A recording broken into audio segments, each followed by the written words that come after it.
போதை முழு கட்டுப்பாட்டுடன் இருக்கிறது. எங்க எங்க உங்களுக்கு நான் சொல்றது புரியலனா, போதை முழு கட்டுப்பாட்டுடன் இருக்கிறது. போதை முழு கட்டுப்பாட்டுடன் இருக்கிறது. 3 முறை சொல்லிட்டேன். இந்த 3 முறை சொன்னதுக்கான காரணம் மக்கள் இதை புரிஞ்சுக்கிடுவீங்க அப்படிங்கிறது தான். இதை யார் சொன்னாங்கன்னா, நம்ம அமைச்சர் ஒருத்தர் சொன்னார், போதை முழு கட்டுப்பாட்டுடன் தமிழ்நாட்டில் இருக்குது அப்படின்னு சொல்லி. அரசியல் சதுரங்கம் பார்க்கக்கூடிய டிபி ட்ரூப்ஸுக்கு நல்லாவே தெரியும் இது யார் சொன்னாங்க அப்படின்னு சொல்லி. நான் மறுபடி சொல்ல, அவர் என் மேலே அவதூற பரப்பிட்டாருன்னு சொல்லி ஒரு வழக்கை போட வேணாம். எதுக்கு இந்த ரோதனை?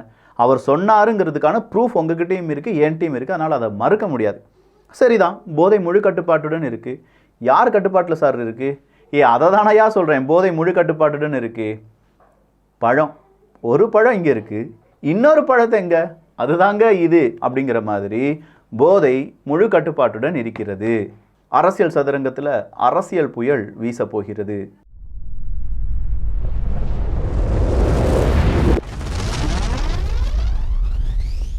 தர்மபுரி 10 வயசில் ஒரு சிறுவன், அவன் பெயர்லாம் வேணாங்க, ஒருத்தன் +2 படிக்கிற ஒருத்தன், அவன் கஞ்சா குடிக்கின்னு வச்சுக்கோங்களேன். நம்ம ஊரில் தாங்க நடக்குது, தமிழ்நாட்டில் தான் நடக்குது. கஞ்சா 12 படிக்கக்கூடிய ஒருத்தன் கையில் கிடச்சிருக்கு. கஞ்சா போதையில் அந்த 10 வயது சிறுவனை வாழைக்காடு, வாழைத்தோப்பு சொல்லுவோம்ல, வாழைத்தோப்புக்குள்ளே அப்படியே கொண்டு போகிறான். அப்படி கொண்டு போகிறவன் அங்கே ஒரு சிசிடிவியில் ஃபுட்டேஜ் பதிவாகுது. கொஞ்சம் நேரத்திலேயே அந்த சிறுவன் இல்லாமல் இந்த பையன் மட்டும் வாரான். யார்? அந்த +2 கஞ்சா குடிக்கு மட்டும் வாரான். இந்த பக்கமாக வரும்போது அந்த சிறுவனை காணலையே அப்படின்னு சொல்லி எல்லாரும் தேடுறாங்க, ஊர் ஊராக தேடுறாங்கயா. கடைசியாக காவல்துறைக்கு போகிறாங்க. காவல்துறை அதிகாரிகள் அந்த வீடியோ ஃபுட்டேஜ் எடுத்து, சிசிடிவி ஃபுட்டேஜ் எடுத்து பார்க்குறாங்க. குழந்தையோடு போகிறான், அந்த 10 வயசு சிறுவனோடு போகிறான். திரும்பி வரும்போது அந்த சிறுவன் இல்லை. எங்கப்பா அவனன்னு பார்த்தா கிணத்துல இருக்கான். கிணத்துலையா? தள்ளி விட்டுட்டேன். ஏன்? கஞ்சா போதை தலைக்கேறிடுச்சு, ஓரின செயற்கையாளர்னா. அந்த சிறுவனை போட்டு சொல்ல முடியலை. இந்த மாதிரி நரகம் அப்படிங்கிறது அந்த குழந்தை அனுபவிச்சிருச்சு. 10 வயது சிறுவன் அனுபவிச்சான்னு வச்சுக்கோங்களேன்.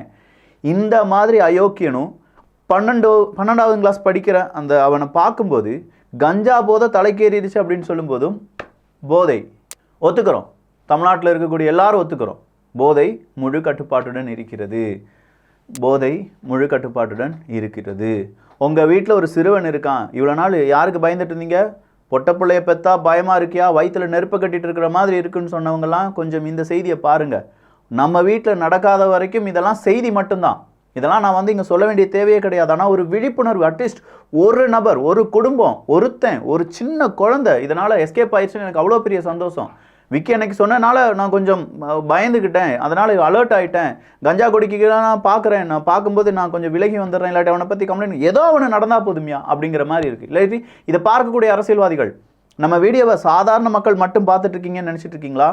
இல்லை, எப்பண்டா விக்கி லூஸ் ஸ்டாக் விடுவான், எப்பண்டா அவனை பிடிச்சி உள்ளக்க போடலாம், இன்றைக்கி யாரை பற்றி பேசியிருக்கான், இன்றைக்கி எந்த கட்சியை பற்றி பேசியிருக்கான், யாரை ரொம்ப பெரிய அளவில் வஞ்ச புகழ்ச்சி பாடியிருக்கான், எப்படியான விஷயங்களை மக்கள் மனசில் கொண்டு சேர்த்துருக்கான் அப்படின்னு சொல்லி இதை பார்க்கக்கூடிய அரசியல் வட்டாரங்கள் ரொம்ப கூடுதல். எனக்கு ஒவ்வொரு அரசியல் கட்சியிலேருந்தும் ஒவ்வொரு நபர், உன் வீடியோ இங்கே ரொம்ப வைரல்ரா அப்படின்னு சொல்லுவாங்க. உன் வீடியோ அவன் ஃபார்வர்ட் பண்ணிட்டு இருக்காண்டா, பார்த்து இருந்துக்கோ அப்படிங்கிற அந்த மெசேஜ் தான் எனக்கு கூடுதல் வரும். ஆனாலும் இந்த விஷயம் மக்களை போய் சேர வேண்டும். இங்கே யாரையும் நான் கம்ப்ளைண்ட் பண்ணலை, பட் போதை முழு கட்டுப்பாட்டுடன் இருக்கா அப்படிங்கிறத 1க்கு 2 முறை தயவு செஞ்சு வெரிஃபை பண்ணிக்கோங்க. இந்த மாதிரி கஞ்சா குடிக்கிகள் 12வது வகுப்பு அந்த 10 வயசு சிறுவனுக்கு என்னங்க தெரிஞ்சிருக்கும்? ஓரின செயற்கையாளனா அவனெல்லாம் என்ன செய்யணும் அப்படிங்கிறத நீங்களே. டிபி ட்ரூப்ஸ் தயவு செஞ்சு கெட்ட வார்த்தை பேசாதீங்க. எல்லாருக்கும் கோபம், உணர்ச்சிகள், அழுகை இது எல்லாமே வருது, அது வேற விஷயம். ஆனால் நாம் திருந்தறதுக்கு, இல்லாட்டி நம்ம குழந்தைகளை பாதுகாத்துக் கொள்வதற்கு நம்ம என்ன செய்யணுமோ அதை செஞ்சுக்கோங்க. அரசியல்வாதிகள் சொல்லிட்டாங்க போதை முழு கட்டுப்பாட்டுடன் இருக்கிறது அப்படின்னு சொல்லி அதை நம்பி நீங்கள் வெளியில் எங்கேயாவது போயிட்டீங்கன்னு வச்சுக்கோங்களேன், கொஞ்சமாக பயந்தே போங்க. யாரும் பயப்படாமல் போகாதீங்க அப்படிங்கிறது என்னுடைய தாழ்மையான வேண்டுகோள். எதுக்கும் பயப்படுங்க, சின்னதாக ஒரு பயம் இருக்கட்டும் மனசுக்குள்ள. 99% எல்லாரும் என்ன சொல்லுவாங்க, நம்பி போப்பா அப்படின்னு சொல்லுவாங்க. நான் என்ன சொல்கிறேன், நான் 99% நம்பிப்போ. 1% மனசுக்குள்ளே எப்போவுமே இந்த பயம் இருக்கட்டும். உங்களுடைய குழந்தைய நினச்சி நீங்கள் என்ன செஞ்சிருங்க, பயப்படுங்க. நம்முடைய அண்ணன், நம்முடைய அக்கா, தங்கை இவங்களை நினச்சி கொஞ்சம் பயப்படுங்க. நம்ம பிள்ளை நல்லா வளருதா, நம்ம பிள்ளை ஏதாவது போதைக்கு அடிமையாகிறானா, நம்ம பிள்ளை நைட் டைமில் ஏதாவது வித்தியாசமாக பிஹேவ் பண்ணுறானா, நம்ம பிள்ளை அடிக்கடி ஆன்லைன் ஷாப் பண்ணுறான், ஆனால் என்னன்னு காண்பிக்கவே மாட்டுக்கானா? நம்ம பிள்ளை ஃப்ரெண்ட்ஸ் கூட வெளியில் போகாமல் உள்ளக்கே உட்காந்துட்டே இருக்கானா? நம்ம பிள்ளை ஃப்ரெண்ட்ஸ் கூட வெளியில் போகிறானா, எந்த ஃப்ரெண்ட்ஸ் கூட போகிறான்? இதெல்லாம் நம்ம கவனிக்க தவறிவிட்டோம் என்றால் நாமும் ஒரு சமுதாயத்தை சீர்கெட்ட சமுதாயமாக மாற்றக்கூடிய ஒரு குழந்தையை பெற்றெடுத்து வளர்த்து கொண்டிருக்கிறோம் அப்படிங்கிறதா இங்கே அர்த்தம். இந்த குழந்தைகளுக்காக நம்ம என்ன சொல்லிக் கொடுக்க போகிறோம்? இந்த குழந்தைகளை நல்லபடியாக வளர்ப்பதற்கு நம்ம என்னெல்லாம் பாடுபட போகிறோம் அப்படிங்கிறது அடுத்த கேள்வி. ஐயா நான் சொன்னால் கேட்க மாட்டேங்க ஐயா, நம்ம சொன்னோமா, எந்த வயதுலேருந்து சொல்கிறோம் அப்படிங்கிறதும் இருக்குது. நம்ம சின்ன வயசுலேருந்தே அந்த குழந்தையை கண்காணித்து வளர்க்கிறோமா, இல்லை 15, 18 அந்த டீனேஜ் பொசிஷனுக்கு வந்த பிறகு இனிமேல் நம்ம கண்டிச்சு ஏதாவது பிரயோஜனம் இருக்கா அப்படிங்கிறத மனசாட்சி தொட்டு ஒவ்வொருத்தவங்களும் என்ன நினச்சிக்கோங்க, கொஞ்சம் யோசிச்சு பார்த்துக்கோங்க. நம்ம குழந்தைய நல்லா வளர்ப்பதும் நம்ம கையில் தான் இருக்குது, நம்ம குழந்தைய சேஃப்டியாக பாதுகாத்து கொள்வதும் நம்ம கையில் தான் இருக்குது. மறுபடியும் சொல்கிறேன், அவங்க சொன்ன மாதிரி போதை முழு கட்டுப்பாட்டுடன் இருக்குது. யார் கட்டுப்பாட்டில் இருக்குது அப்படின்னு கேட்டால் மறுபடியும் அவங்க சொல்லுவாங்க முழு கட்டுப்பாட்டில் இருக்குன்னு. அடுத்ததாக வந்திருக்கக்கூடிய ஒரு புயல் என்ன அப்படின்னு பார்த்தீங்கன்னா மோடி அவர்கள் தான். பிரதமர் நரேந்திர மோடி அவர்கள் கோவையில் பெரிய அளவில் 18ஆம் தேதி ஏதோ ஒரு பெரிய ஒரு பேரணி நடத்த வேண்டும் அப்படின்னு சொல்லி ஒரு அனுமதியை கேட்டிருக்காங்க. யார்? பிஜேபி சார்பாக அனுமதியை கேட்டிருக்காங்க. யார் என்ன சொன்னாலும் சரி, பிஜேபி வளர்ந்து வருவதற்கு ஒரு பெரிய காரணமாக திமுக மாறிட்டு இருக்காங்க. திமுகவினுடைய ஒவ்வொரு செய்கையும் பிஜேபியை வளர்த்து விடுகிறது அப்படிங்கிற ஆணித்தனமான குற்றச்சாட்டை எல்லோரும் உணர்ந்து கொள்ளுங்கள்.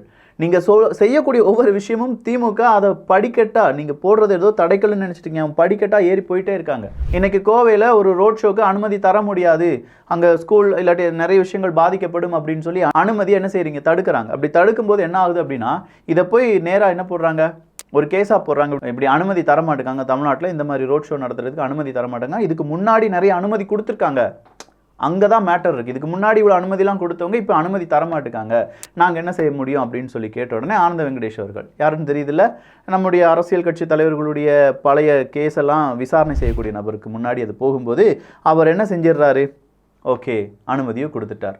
இன்னைக்கு மறுபடியும் என்ன செய்கிறாங்க, தடுத்தது நீங்கள், பொங்கி எழுந்தது நாங்கள், இதோ எங்களுடைய அடுத்த பவர் அப்படின்னு சொல்லி அந்த இடத்துல பிஜேபி வளருது. எப்படி வளருது? நீங்கள் தடுத்துட்டீங்க அப்படின்னு சொல்லி அவங்க பிரச்சாரம் பண்ணுவாங்க, உங்களுடைய தடை போலியானது அப்படின்னு சொல்லி அவங்க பிரச்சாரம் பண்ணுவாங்க, நாங்கள் அந்த தடையை உடைத்து இப்படி மேலெழும்பி வந்து விட்டோம் அப்படின்னு சொல்லி பிரச்சாரம் பண்ணுவாங்க. பிஜேபி வளருது. பிஜேபி வளருவதை இங்கே பெரிய அளவில் அதற்கு காரணமாக இருப்பது யார் அப்படின்னு பார்த்தீங்கன்னா திமுக தான். எனக்கு எப்போவுமே ஒருத்தர் மேலே ஒரு நல்ல அபிப்பிராயம் இருந்துச்சு. அது கல்யாண சுந்தரம் அண்ணா அப்படின்னு சொல்லலாம். நாம் தமிழர் கட்சியில் இருந்தார், இப்போ ஏடிஎம்கேல இருக்காரு. அவர் சொன்ன ஒரு வார்த்தை, அது அவன் இன்டர்வியூவில் நான் பார்த்தது விஷயம் என்ன அப்படின்னு பார்த்தீங்கன்னா, இந்த சின்னத்தை தவற விட்டது நாம் தமிழர் கட்சி அவங்க தான். அவங்க மேலே நான் குற்றச்சாட்டை சுமத்த மாட்டேன்லாம் சொல்ல மாட்டேன். ஆனால் அந்த சின்னத்தை மெனக்கட்டு வாங்கினது யாராக இருக்குன்னு எங்களுக்கு தெரியும். அதுவும் 40 தொகுதியிலையும் அவங்க என்ன செய்ய போகிறாங்க, விவசாயி சின்னத்தில் ஓட்டுக்கள் கேட்க போகிறாங்க அப்படின்னு சொல்லி இவ்வளோ தைரியமாக ஒரு ப்ரெஸ் மீட்லாம் கொடுக்குறாங்க அப்படின்னா தெரியும்ல. விவசாய சின்னம் நாம் தமிழர் கட்சிட்டு திராவிட தெலுங்கு கட்சி அப்படின்னு ஒரு கட்சிகிட்ட போயிடுச்சு. திராவிடம் வேற தெலுங்கு வேறையா அப்படிங்கிற மாதிரி இருக்குது. அப்படின்னா திராவிடம்னா என்னடா அப்படின்னு சொல்கிற கேள்வியை நிறைய பேர் கேட்டுட்ருக்காங்க. ஸோ திராவிட தெலுங்கு கட்சிக்கு அந்த விவசாய சின்னம் அப்படிங்கிறது ஒதுக்கப்படுகிறது. அப்போ அவங்க என்ன செய்வாங்க, ஓட்டுகள் கேட்க போவாங்களான்னு தெரியல, பட் அந்த நம்ம ஓட்டிங் மிஷின் இருக்கும்ல, அதில் விவசாய சின்னம் அப்படிங்கிறது இருக்கும். இதனால் என்ன பிரச்சனை வரப்போகுது அப்படின்னு கேட்டால் அதையும் தெளிவுபட அந்த கல்யாண சுந்தரம் அவர்கள் சொல்கிறாங்க. என்ன சொல்கிறாங்கன்னா, நல்லக்கண்ணு ஐயா அவர்கள் இருக்காங்கல்ல, நல்லக்கண்ணு ஐயா அவர்களை எதிர்த்து போட்டியிட ரொம்ப பெரிய அளவில் பயந்துட்டு இருந்த டிஎம்கே ஒரு காலகட்டத்தில் நல்லக்கண்ணு அப்படிங்கிற பெயரிலேயே இன்னொரு வேட்பாளரை நிப்பாட்டுறாங்க. இன்னொரு வேட்பாளரை நிப்பாட்டுறது நல்லக்கண்ணு அவர்களுடைய பெயரில் ஒரு வேட்பாளர். நல்லக்கண்ணு ஐயா அவர்களுடைய சின்னம் இருக்குது பார்த்தீங்களா, கதிர் ஒரு வாழ் மாதிரியான இது ஒரு சின்னம். இதே மாதிரியான டூப்ளிகேட் இருக்கக்கூடிய இன்னொரு சின்னத்தையும் அவங்க அதுக்காக வாங்குறாங்க. அதாவது ஃப்ரீ சிம்பிள்லேருந்து எடுக்கிறாங்க. எடுத்துட்டு நல்லக்கண்ணு ஐயா அவர்கள் போட்டியிடக்கூடிய அதே தொகுதியில் இவங்க என்ன செய்கிறாங்க, அந்த போட்டியிட வைக்கிறாங்க. இதனால் என்ன நடக்குது அப்படின்னா, சரியாக பார்வை இல்லாத முதியவர்கள் ஓட்டு போட வந்திருப்பாங்க, சரியாக படிப்பறிவு இல்லாத முதியவர்கள் வந்திருப்பாங்க, இல்லாட்டி இந்த விஷயங்கள்லாம் கேள்விப்படாத வந்திருப்பாங்க, இல்லாட்டி பதட்டமாக இருக்கக்கூடியவங்க வந்திருப்பாங்க. ஸோ நல்லக்கண்ணு ஐயா அவர்களுக்கு விழ வேண்டிய அந்த ஓட்டுக்கள் போலியான நல்லக்கண்ணுக்கோ இல்லாட்டி அந்த நல்லக்கண்ணு ஐயா அவர்களுடைய அந்த அதே மாதிரி டூப்ளிகேட் சின்னம் வச்சுருக்கிறவங்களுக்கோ அது விழுந்துடும். அப்படின்னா அந்த ஓட்டை நீ ஏமாற்றி வாங்குற, உன்ட்டு 5 ரூபாயை கொடுக்குற மாதிரி கொடுத்து அதை ஏமாற்றி வாங்குறதுன்னு ஒன்று இருக்குது பார்த்தீங்களா. நீ ஓட்டை ஏமாற்றி வாங்கிடுவ, இல்லாட்டி ஏமாற்றி இந்த மாதிரி ஓட்டுக்கள் வாங்கி என்ன செய்ய போகிறீங்க, இதெல்லாம் ஒரு அரசியலா அப்படின்னு சொல்லி கேட்டார் பார்த்தீங்களா. நறுக்குன்னு நியாயமான ஒரு கேள்வி. அந்த கட்சி 6லேருந்து 7 வருடங்கள் உழைத்து விவசாய சின்னத்தை மக்கள் மனதில் பதிய வைத்த பிறகு இந்த மாதிரி தில்லாலங்கடி வேலையை யார் செய்வீங்க? கண்டிப்பாக இந்த மாதிரி திராவிட கட்சிகள் செய்யும் அப்படின்னு சொல்லி கல்யாண சுந்தரம் அவர்கள் சொல்லியிருக்காங்க.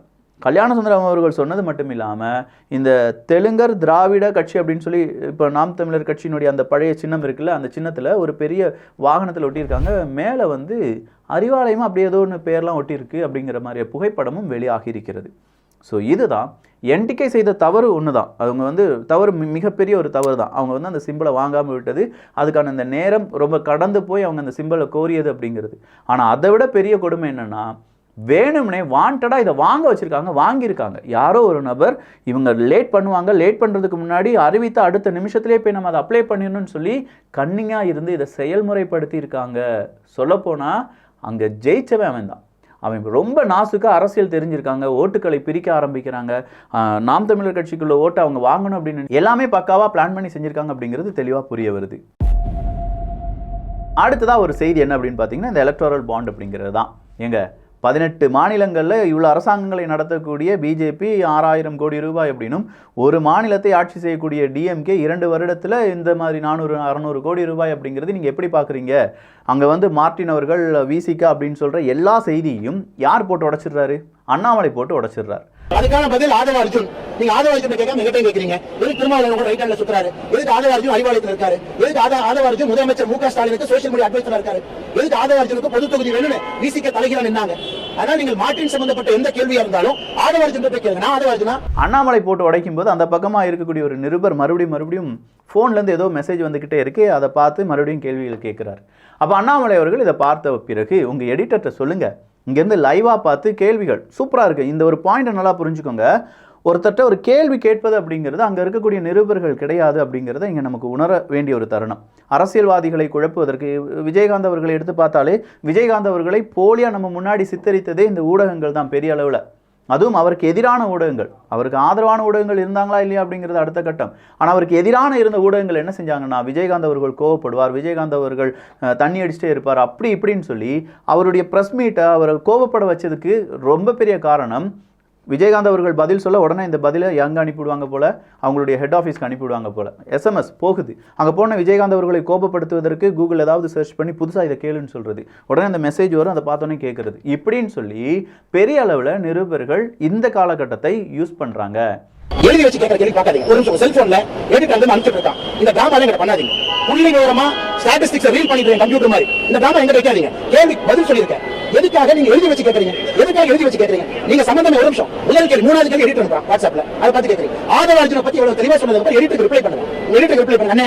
ஆதவ அர்ஜுன் யாரையோ பேச சொல்றாரு, தயவு செஞ்சு கேட்க கூட ரிப்ளை பண்ணுங்க. எடிட்டு நீங்க கேட்க எடிட்டு வாட்ஸ்அப்ல கொஸ்டின் அனுப்பிட்டே இருக்காங்க லைவா பார்த்து. நீங்க கேட்க ஒரு நிமிஷம். நான் கேட்கிற கேள்வி தப்பான கேள்வி நீங்க சொல்லுங்க. அப்படியே செல்போனை பத்தி கேள்வி கேட்கறீங்க. நான் செல்போனை பத்தி படிக்கிறேன். ஒரு நிமிஷம் செல்போனை பத்தி படிக்கிறேன். எல்லா கேள்விக்கும் துணிவோடு தைரியமாக நேர்மையா சொல்றேன். ஸோ அண்ணாமலை அவர்கள் சொல்றாங்க, இப்படி வந்து நீ உன் எடிட்டர்கிட்ட சொல்லு, நான் வந்து மார்ட்டின், ஆதவ அர்ஜுன் இதெல்லாம் பற்றி பேசியிருக்கேன், விசிகா பற்றிலாம் பேசியிருக்கேன்ப்பா, யாருன்னு தெரியல, நீ கேட்டுட்டு பதில் சொல்லுங்கன்னு சொல்லி இந்த மாதிரியான ஒரு பெரிய விவாதத்தை முன்னெடுத்து வச்சிருக்காங்க. இது எந்த அளவுக்கு உண்மையாக இருக்கும் அப்படின்னு சொல்லி நீங்களே யோசிக்கலாம். எந்த அளவுக்கு உண்மையாக இருந்தால் எப்படி கோபம் வர வைக்கலாம் ஒரு அரசியல் கட்சி தலைவரை. நாளைக்கு இதே மாதிரி நாம் ஏதாவது ஒரு பொது நிகழ்வுக்கு போகிறோம் அப்படின்னா, நம்மளை பற்றி ஒரு 10 பேர் கேள்வி கேட்கும்போது பொதுவான கேள்விகள் கேட்டால் பரவாயில்லை, நாம் என்ன பதில் சொல்கிறோமோ அந்த பதிலை உடனடியாக தேடி அதுக்கு லாக் பண்ணுற மாதிரி இன்னொரு பதிலை ஒரு 10 பேர் சேர்ந்து, அந்த 10 பேர் சேர்ந்து ஒரு கேள்வியை கண்டுபிடிச்சு இந்த ஒத்தாளுக்கு அனுப்பி மறுபடியும் நம்மகிட்ட கேட்பாங்க. அப்போ இந்த இடத்துல தோற்பது அப்படிங்கிறது நான் கிடையாது, என்னை வீழ்த்துவதற்காக நடத்தக்கூடிய ஒரு பெரிய ஒரு போராட்டம் இருக்குது பார்த்தீங்களா, அந்த போராட்டம் இன்னைக்கு தோலுரிக்கப்பட்டிருக்கிறது. அந்த விவாதத்தை அந்த ப்ரெஸ் மீட்டை நீங்கள் பார்த்தீங்கன்னா உங்களுக்கு புரியும். இவ்வளோதான் அரசியல் சதுரங்கமாக அரசியல் புயலா அப்படின்னு கேட்டால் இல்லைங்க, கண்டிப்பாக இன்னும் அரசியல் புயல்கள் நிறைய இருக்குது. நான் எடுத்து வச்சதே நிறைய இருக்குது. இங்கே மம்தா பானர்ஜி அவர்களை பற்றி எடுத்து வச்சுருந்தேன். அடுத்ததாக முக்கியமான அமீர் அவர்களை பற்றியும், அதே மாதிரி அந்த ஜாபர் சாதிக்கை பற்றி மறுபடியும் அந்த பிஸ்மி அவர்கள் பேசியிருப்பது ரொம்ப வியப்பாக இருக்குது. எப்படி இந்த மனுஷன் இப்படிலாம் பேசுகிறார் அப்படிங்கிற அதெல்லாம் நம்ம அடுத்த பதிவில், உண்மையிலேயே காலையில் அடுத்த பதிவில் பார்த்துடலாம். நல்லதை பகிர்ந்து நல்ல சமுதாயத்தை உருவாக்குவோம். நன்றி, வணக்கம்.